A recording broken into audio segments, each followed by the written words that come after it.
السلام علیکم عزیز طلبہ، CMM لیکچرز کے ساتھ میں عبید الرحمن آپ کی خدمت میں حاضر ہوں۔ ہم نے گزشتہ 2 لیکچرز میں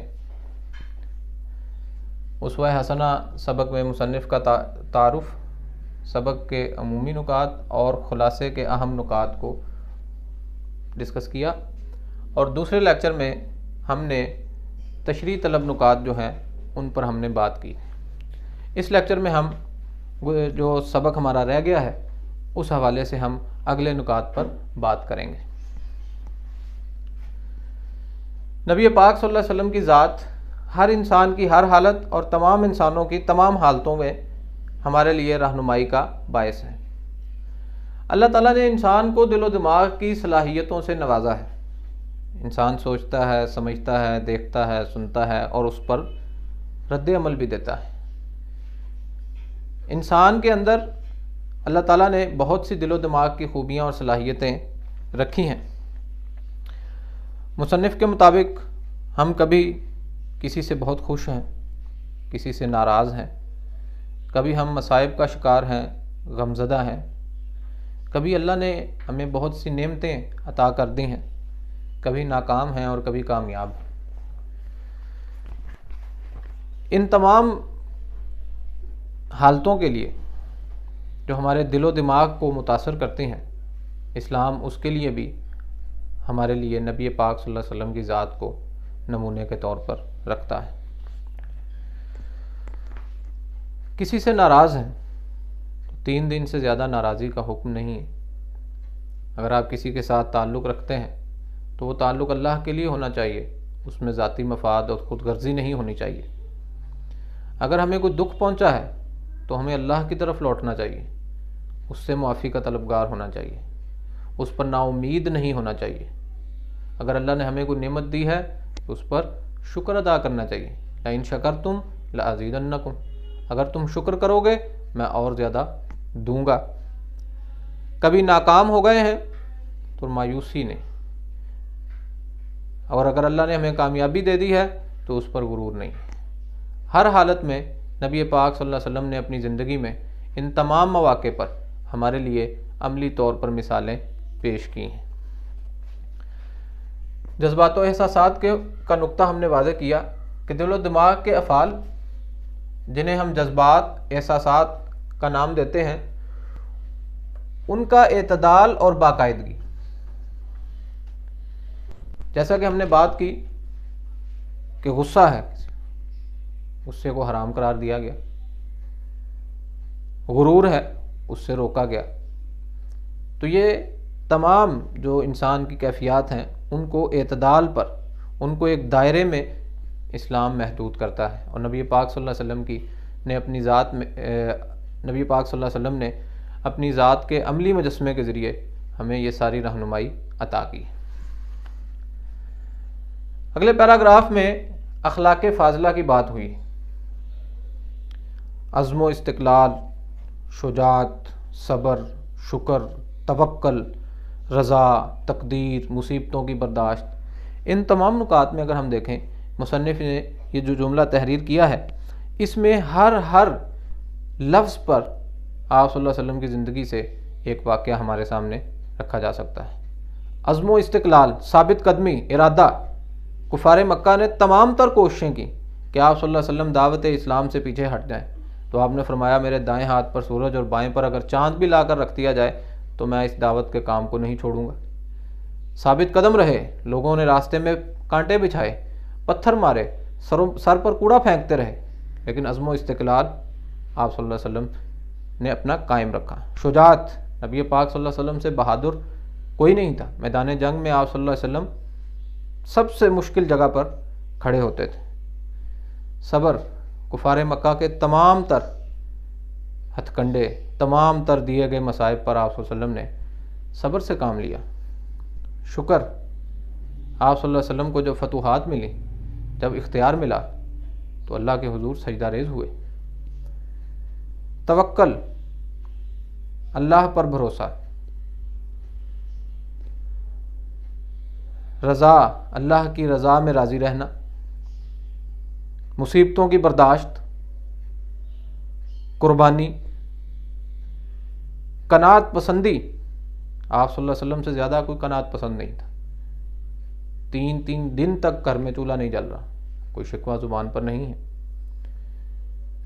سخاوت، آپ صلی اللہ علیہ وسلم جب بھی مال و دولت ملا اسے خدا کی راہ میں تقسیم کیا. اس کے بعد آپ صلی اللہ علیہ وسلم کے صحابہ نے بھی اسی سنت کو زندہ رکھا اور اللہ کی راہ میں خرچ کرنے کو پسند کرتے تھے.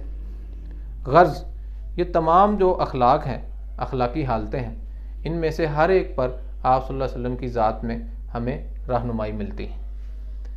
متنوع انسانی حالتوں کے تمام اخلاقی پہلوؤں کے لیے مختلف انسان ہیں، ان کی مختلف حالتیں ہیں، ان مختلف حالتوں میں وہ مختلف اخلاق کے زیر اثر ہیں. ان اخلاق کو معتدل اور باقاعدہ کرنا یہ ہمیں نبی پاک صلی اللہ علیہ وسلم کے عملی مجسمے کے ذریعے ممکن دکھائی دیتا ہے. اس لیے عملی ہدایت اور مثال آپ صلی اللہ علیہ وسلم کی ذات ہے. نبی پاک صلی اللہ علیہ وسلم کی ذات ہر طبقہ انسانی کے لیے رہنما ہے. ہر حالت انسانی کے مختلف مظاہر کے لیے کامل اخلاق کا مجموعہ ہے. ہر حالت انسانی، ہر انسان، اس کی ہر حالت، اس کے مختلف مظاہر، تمام چیزوں کے لیے کامل اخلاق کا مجموعہ نبی پاک صلی اللہ علیہ وسلم کی ذات ہے. اس پیراگراف میں نبی پاک صلی اللہ علیہ وسلم کی زندگی کے مختلف گوشوں کی مثال دی گئی ہے.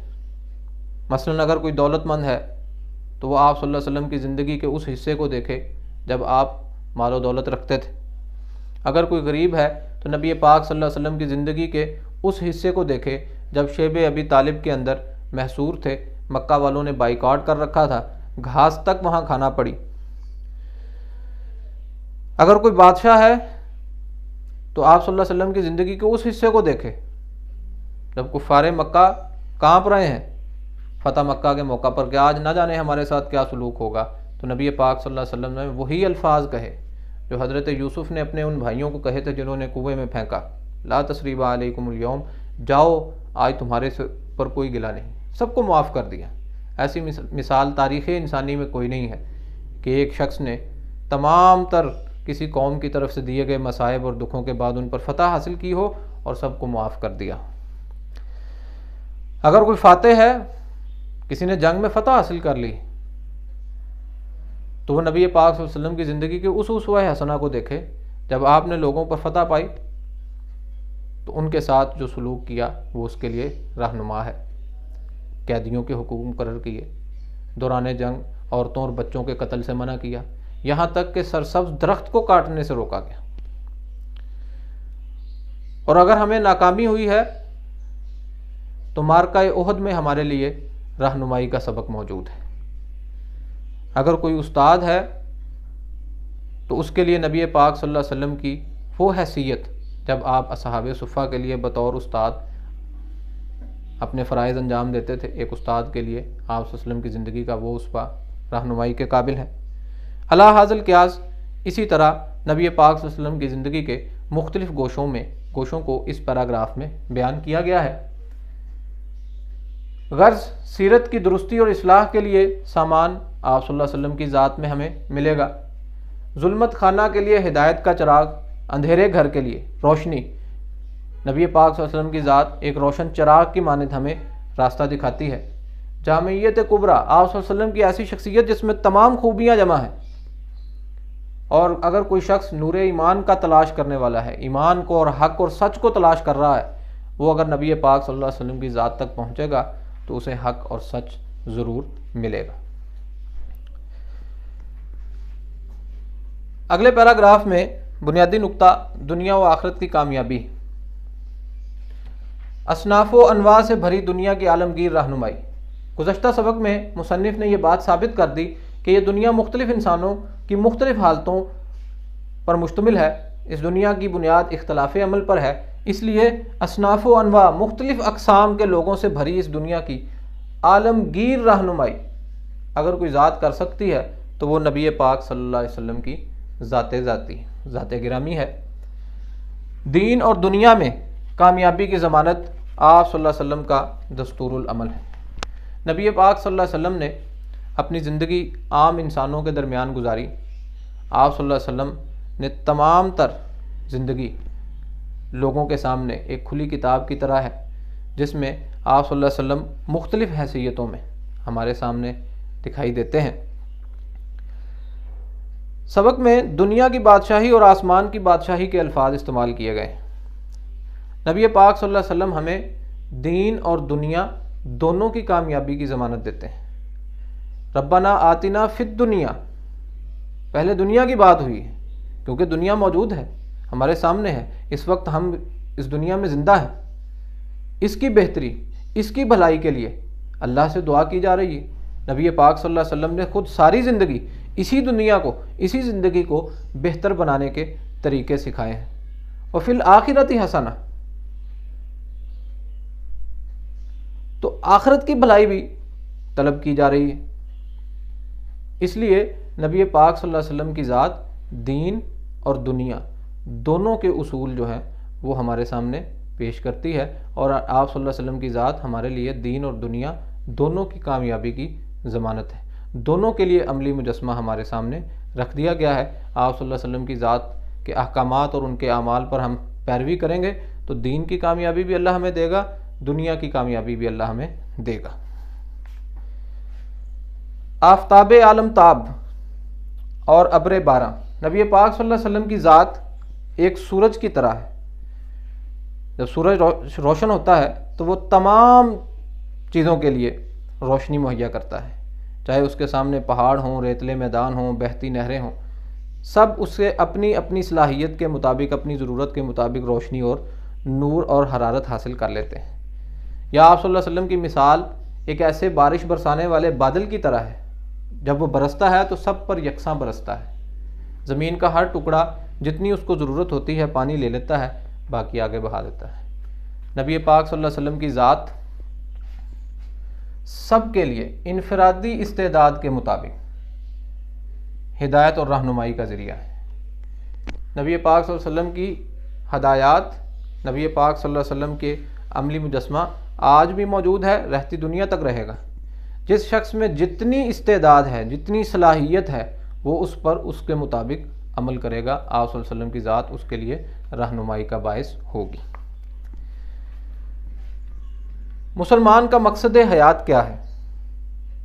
مسلمان دنیا میں کوئی بھی کام کرے، تمام حیثیتوں میں صرف ایک بنیادی نقطہ ہے جو اس کے پیش نظر ہونا چاہیے، اور وہ ہے خدا کی رضا کا حصول۔ اس کے علاوہ کوئی ذاتی مقصد نہیں ہونا چاہیے، خود غرضی نہیں ہونی چاہیے۔ مسلمان جو بھی کام کرے گا اس کے پیچھے اخلاص ہوگا، اس کے پیچھے اللہ کی رضا کا حصول ہوگا۔ مسلمان مختلف رنگ و نسل سے تعلق رکھتے ہیں، لیکن ان کا خدا ایک ہے، ان کا قرآن ایک ہے، ان کا رسول ایک ہے، اور ان کا قبلہ ایک ہے، اور یہی وہ چیزیں ہیں جو مسلمانوں کو متحد کرتی ہیں اور یکساں اتحاد کا درس دیتی ہیں۔ پورے سبق میں مصنف نے ہمیں یہ بات ثابت کی کہ یہ دنیا مختلف قسم کے انسانوں کا مجموعہ ہے، تو نبی پاک صلی اللہ علیہ وسلم کی ذات دائمی اور عالمگیر رہنما ہے، تمام انسانوں کے لیے رہنما، جامع شخصیت۔ اس لیے اللہ تعالیٰ قرآن میں فرماتے ہیں، اے ایمان والو، اللہ اور اس کے رسول کی اطاعت کرو۔ امید ہے عزیز طلبہ آپ کو لیکچر پسند آیا ہوگا۔ آپ کا بہت شکریہ۔